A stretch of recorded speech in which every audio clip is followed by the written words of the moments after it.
ये बचा लेगा आपको। थोड़ा भी नाम जप हुआ है तो अंतिम समय जो चित्र आने वाला आपका है, जो आपकी फोटो खींचने वाली है अगले जन्म की, उसमें भारी पड़ जाएगा नाम, आपको बचा लेगा। अगर उस समय भगवत स्मृति आ गई तो कहना क्या है, अगर नहीं भी आई और कोई संसारिक चित्र आ गया, भजन बहुत कम किया है, दुर्गुण दुराचार बहुत अधिक हुए, तो अगली योनि मिलेगी पर वो महामंगलमयी होगी। जैसे हिरण की योनि मिली पर वो गंडकी नदी में अपने शरीर को खड़ा करके भजन कर रहे, चूक हो गई, प्रभु का विस्मरण हो गया, अब नहीं होने देंगे। उस पशु शरीर में वो निरंतर भजन करते हुए शरीर का त्याग किया, जो ब्रह्मबोध संपन्न महापुरुष जड़ भरत जी के रूप में उनका प्रादुर्भाव हुआ। भजन कभी नष्ट नहीं होता। प्रभु कह रहे हैं कि जीवन भर जो आप कर रहे हो वही आपकी अंतिम अगले योनि के लिए स्थिति होगी। अंतिम चिंतन के अनुसार मनुष्य को अगली योनि में जाना होता है, ये नियम है।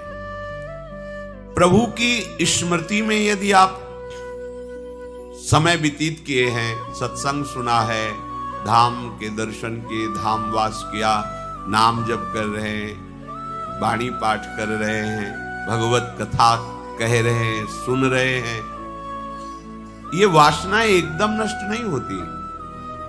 ऐसा नहीं कि परमार्थ का पथिक जे ही इस मार्ग में कदम रखा तो वासनाएं भस्म हो गई, ऐसा कहीं नहीं लिखा, ऐसा है भी नहीं, चलने पर अनुभव होता है। जे ही इस मार्ग में कदम रखा तो वासनाओं का तूफान आ जाएगा। जो आप वासनाओं के तूफान को संसार में देख रहे थे वो कम है, क्योंकि माया जान रही मेरी पक्ष में ये गिरा पड़ा है। और जिस दिन आप परमार्थ के लिए कसेंगे तो देख लेना घबराहट पैदा कर देगी तुम्हारे मन में वासनाओं का तूफान।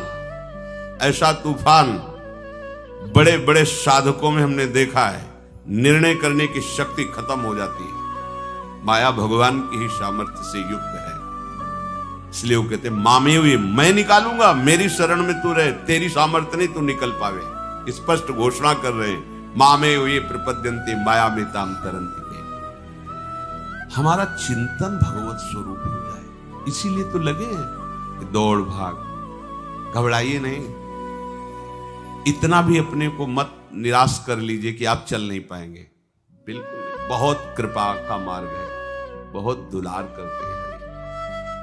राही के संभजन को मानत मेरु समान। ये संसार का स्वरूप अलग है, करुणा निधान का स्वरूप अलग है। आप निराश कभी मत होना।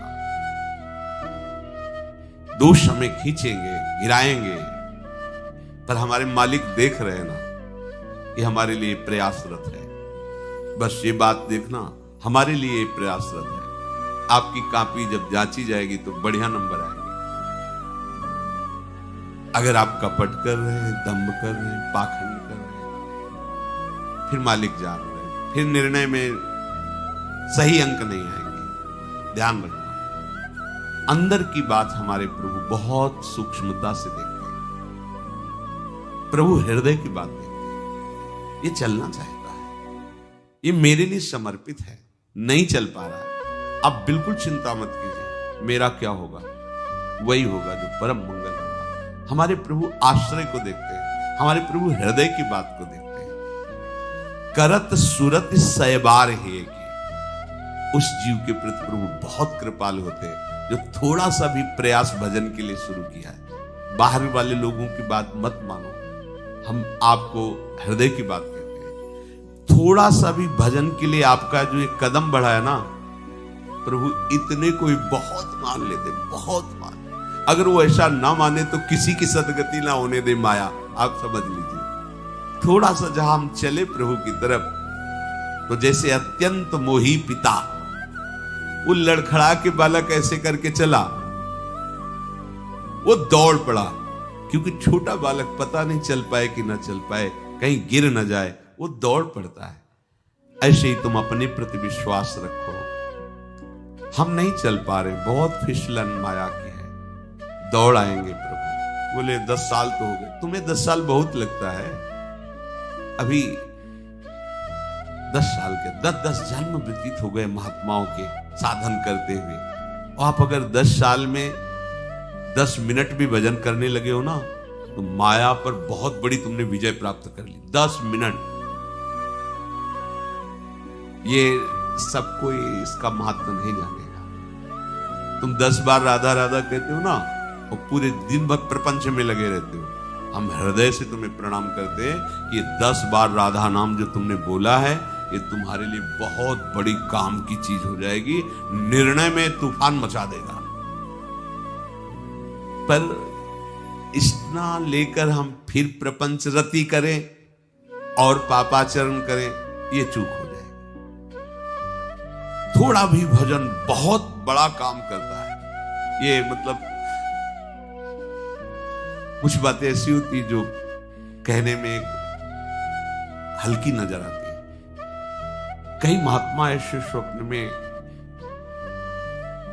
जिन्होंने नाम की महिमा का परिचय दिखाया, ऐसा सुंदर महल जिसमें हर जगह नाम लिखा हुआ, बीच में वो खड़े हुए, एक एक नाम का ऐसा चमत्कारिक स्वरूप कि उसी में प्रिया प्रीतम झलक रहे हैं। एक एक नाम, तो आप बोले राधा, राधा वल्लभ, साक्षात प्रिया प्रीतम आपके जिह्वा में है। एक बार बोले राधा वल्लभ, ये आपको बचा लेगा। घोर पापाचरण तुमसे हुए हैं, तुम्हें एक नाम बचा लेगा, विश्वास करो। पर हम वर्तमान में एक नाम लेकर विषय चिंतन करेंगे तो जलते रहेंगे। हम परिणाम की बात नहीं करें, तो ये जलन मिटे और वर्तमान भगवदाकार हो जाए तो कितना बढ़िया रहेगा। इसलिए हमें निरंतर नाम जप करना है।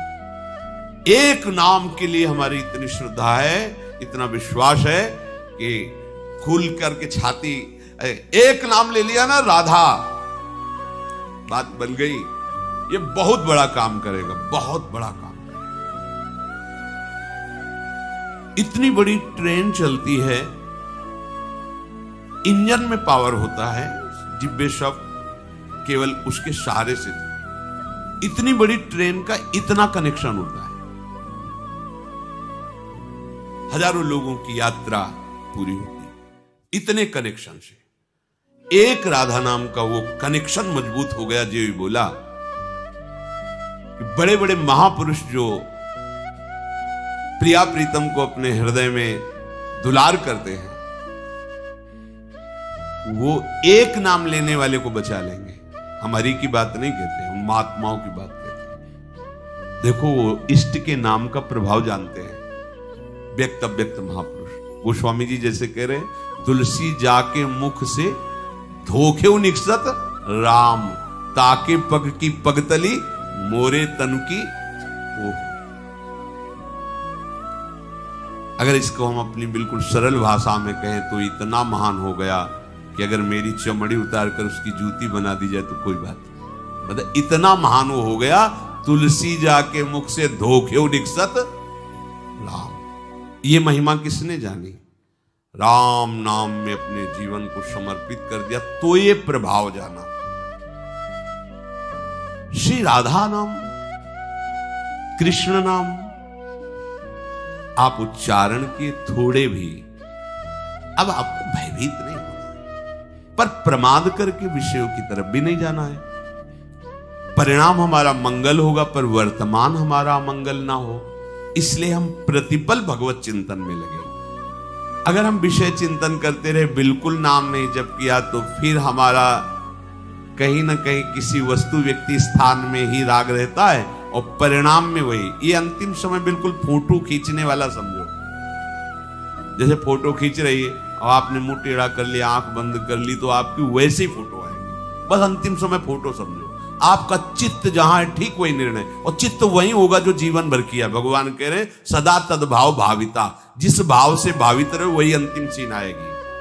हमें सदैव भगवत भाव से रहना है। हमारा भगवत भाव तभी रहेगा जब हमारे हृदय की भक्ति हर समय प्रकाशित रहे, मंद न पड़ने पाए। देखो, बड़ी कृपा से भक्ति का बीज हृदय में आता है, फिर बीज अंकुरित होता है, फिर वो पौधा है, फिर वो वृक्ष बनता है। जब वृक्ष रूप में हो जाए तो फिर कोई परेशानी नहीं होती। अब जैसे अंकुरण हुआ है, वो अगर बकरी मुंह मार दे, गया।